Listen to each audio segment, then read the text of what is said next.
বৈষম্য বিরুদ্ধে আন্দোলনের বিরোধিতা করেছে, বলেছে যে এই সংগ্রামের সাথে আন্দোলনের সাথে আমরা সম্পৃক্ত নাই, তারা যদি আজকে নতুনভাবে ক্ষমতা দেওয়ার স্বপ্ন দেখে, এদেশের জনগণ সেই স্বপ্ন পূরণ হতে দেবে না। অন্তর্বর্তী সরকার কিছু সংস্কার করতেছে, তার মধ্যে রাষ্ট্র সংস্কার। অবশ্যই রাষ্ট্র সংস্কার করতে হবে। কেন? আপনারা জানেন ফ্যাসিস্ট সরকার, রাষ্ট্রের এমন কোনো বিভাগ নেই যে বিভাগকে ধ্বংস করে নেই, সমস্ত বিভাগকে ধ্বংস করে ফেলেছে। কাজী ধ্বংস স্তূপের উপরে সুন্দর একটা নির্বাচন উপহার দেওয়া সম্ভব নয়। আগে সংস্কার হবে, তারপরে নির্বাচন হবে। রাষ্ট্র সংস্কারের মধ্যে আমি বিচার বিভাগের স্বাধীনতা চাই, বিচার বিভাগের পূর্ণ স্বাধীনতা চাই। আজকে আমরা কি দেখেছি, সরকার পরিবর্তন হওয়ার সাথে সাথে সমস্ত আসামিরা খালাস হয়ে গেছেন, আবার সরকার পরিবর্তনের সাথে সাথে অনেক আসামি জেলে ধুকে ধুকে মরছেন। তার মানে বিচার বিভাগ কি সরকারের ইঙ্গিতে চলে? একটা ভালো রাষ্ট্রের, উন্নত রাষ্ট্রের সবচেয়ে বড় মানদণ্ড হলো বিচার বিভাগের স্বাধীনতা। যেই রাষ্ট্রের মধ্যে বিচার বিভাগের স্বাধীনতা নাই, ওই রাষ্ট্র ভালো কল্যাণমুখী একটা রাষ্ট্র হতে পারে না। এর জন্য আমি বিচার বিভাগের স্বাধীনতা চাই, এমন স্বাধীনতা চাই বিচারকটা আইন অনুযায়ী বিচার করবে, কারোর ইঙ্গিতে বিচার করবে না, কারোর দিকে দৃষ্টি করে বিচার করবে না, বরং আইনে যা আছে সেই অনুযায়ী সে রায় প্রদান করবে। এমন স্বাধীনতা বিচার বিভাগকে থাকতেই হবে। এমনকি ওই চেন্নাইকে, চিটাগাংয়ের চেন্নাইকে, সেও যদি বিচারের আওতাধীন, সেও যদি আইনের আওতায় খালাস পায়, আমার কোনো আপত্তি নেই। কিন্তু আমিও যদি বিচারের আইনের মাধ্যমে জেলে থাকি, তাহলে আমার আপত্তি নেই। বিচার বিভাগকে স্বাধীন দিতে হবে, কারোর ইঙ্গিতে বিচার বিভাগে চলতে পারে না। যদি বিচার বিভাগের স্বাধীনতা না থাকে, মান হাফেরা হুফেরা, তুমি যেই গর্ত খুঁজবা সেই গর্তের মধ্যে একদিন তুমিই পড়বা। এর জন্য বিচার বিভাগের স্বাধীনতা চাই। নাম্বার 2, সংবিধান সংস্কার। আজকে দেখেছি সেখানে প্রায় 505টা আসন রাখা হয়েছে। আসন কম হোক বেশি হোক, কিন্তু সব জায়গায় নির্বাচনের ভিত্তিতে সংসদ সদস্য হতে হবে। মহিলাদের জন্য সংরক্ষিত আসন 100, এটা আমরা মানি না। যদি সংরক্ষিত আসন মহিলাদের জন্য রাখা হয়, এটা মহিলাদের সাথে বৈষম্য করা হয়, তাদেরকে দুর্বল ভাবা হয়। আমরা তো কোঠার বিরুদ্ধে আন্দোলন করেছিলাম, যদি আবার মহিলাদের জন্য কোঠা রাখা হয়, তাহলে আমরা আন্দোলন সাকসেস হই নাই। আমরা বলবো মহিলারা সরাসরি নির্বাচন করবে, নির্দিষ্ট কোনো কোঠা আমরা চাই না। কোনো মহিলাদের জন্য নির্দিষ্ট কোঠা থাকবে না, তারা নির্বাচন সরাসরি করবে। কাজী আমি অন্তর্বর্তী সরকারকে বলবো, মহিলাদের জন্য কোনো নির্দিষ্ট আসন ইসলামী আন্দোলন বাংলাদেশ, এটা আমরা মানতে পারি না, এইটা আমরা চাই না। আমরা চাই দ্বিকক্ষ বিশিষ্ট হোক, এককক্ষ বিশিষ্ট হোক, পিয়ার সিস্টেমে নির্বাচন হবে, সংখ্যানুপাতিক হারে নির্বাচন হবে।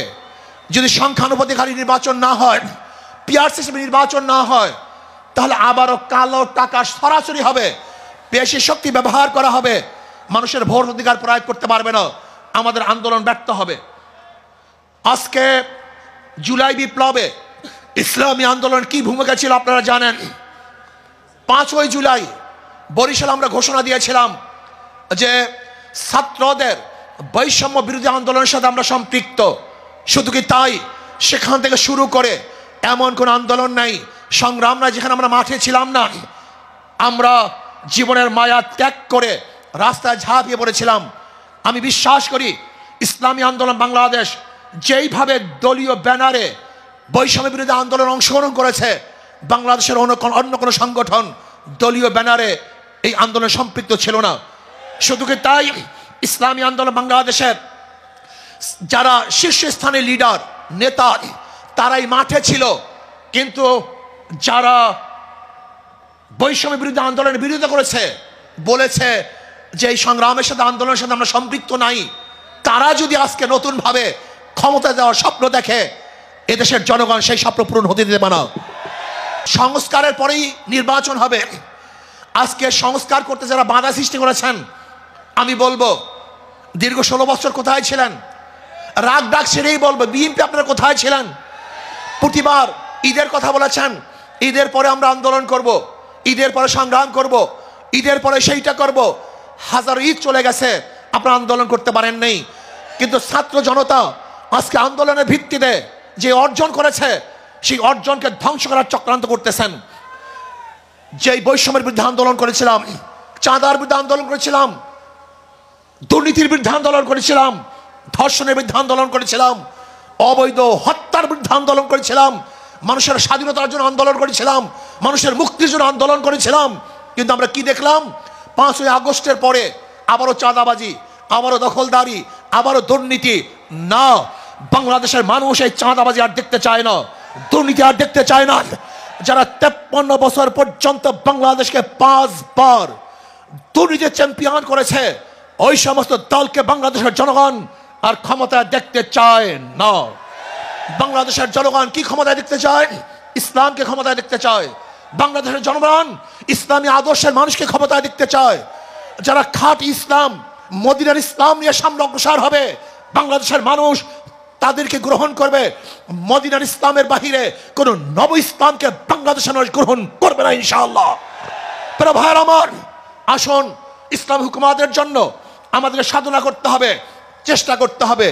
আমাদের আন্দোলন এখনো সমাপ্ত হয় নাই, আমাদের সংগ্রাম এখনো শেষ হয় নাই, আমাদের যুদ্ধ এখনো শেষ হয় নাই। ফ্যাসিবাদের বিরুদ্ধে আন্দোলন করেছিলাম, এখন চাঁদাবাজের বিরুদ্ধে আন্দোলন করতে হবে, দখলদারের বিরুদ্ধে আন্দোলন করতে হবে, যারা দুর্নীতিবাজ তাদের বিরুদ্ধে আন্দোলন করতে হবে, যারা ডাকাত তাদের বিরুদ্ধে আন্দোলন করতে হবে, যারা দেশকে ধ্বংস করার চক্রান্ত করতেছে তাদের বিরুদ্ধেও আরেকবার আন্দোলন করতে হবে। আজকে ভারত আমাদের দেশকে দখল করার চক্রান্ত করতেছে। আমি ভারতকে বলবো, আপনি আমাদের দেশ দখল করার চক্রান্ত করতেছেন, আমাদের দেশের দিকে চক্ষু তুলছেন, আঙ্গুল উঁচা করছেন। আপনি কি জানেন বাংলাদেশের অবস্থাটা কি? আমরা জীবনভর লড়াই করি, বেঁচে আছি, লড়াই করি, বাঁচবো ইনশাআল্লাহ। আমরা জীবনভর লড়াই করেছি, আরো লড়াই করব, লড়াই করতেই থাকবো। যতদিন পর ইসলামী হুকুমত না কায়েম হবে ততদিন পর্যন্ত ইনশাআল্লাহ মাঠে থাকবো, ময়দানে থাকবো। প্রিয় ভাইয়েরা আমার, আগামী নির্বাচন আসতেছে, নহে সমাপ্ত কর্মমদের, অবকাশ কোথায় বিশ্রামের। আজকের থেকেই আমাদের কাজ শুরু হবে। মাঠে ময়দানে প্রত্যেকটা দাঁড়ে দাঁড়ে ঘরে ঘরে গিয়ে মানুষকে ইসলামের কথা বুঝাতে হবে, ভোট আদায় করতে হবে, ইসলামের পক্ষে আমরা ভোট নিয়ে আসব। আল্লাহ আমাকে এবং আমাদের সবাইকে ইসলাম হুকুমত কায়েম করার চেষ্টা করার এবং সর্বোচ্চ ত্যাগ করার তৌফিক দান করেন। যুব কনভেনশন শুকরিয়া আদায় করছি, যারা আয়োজন করছেন সবাইকে ধন্যবাদ জ্ঞাপন করছি। আসসালামু আলাইকুম ওয়া রাহমাতুল্লাহি ওয়া বারাকাতুহু।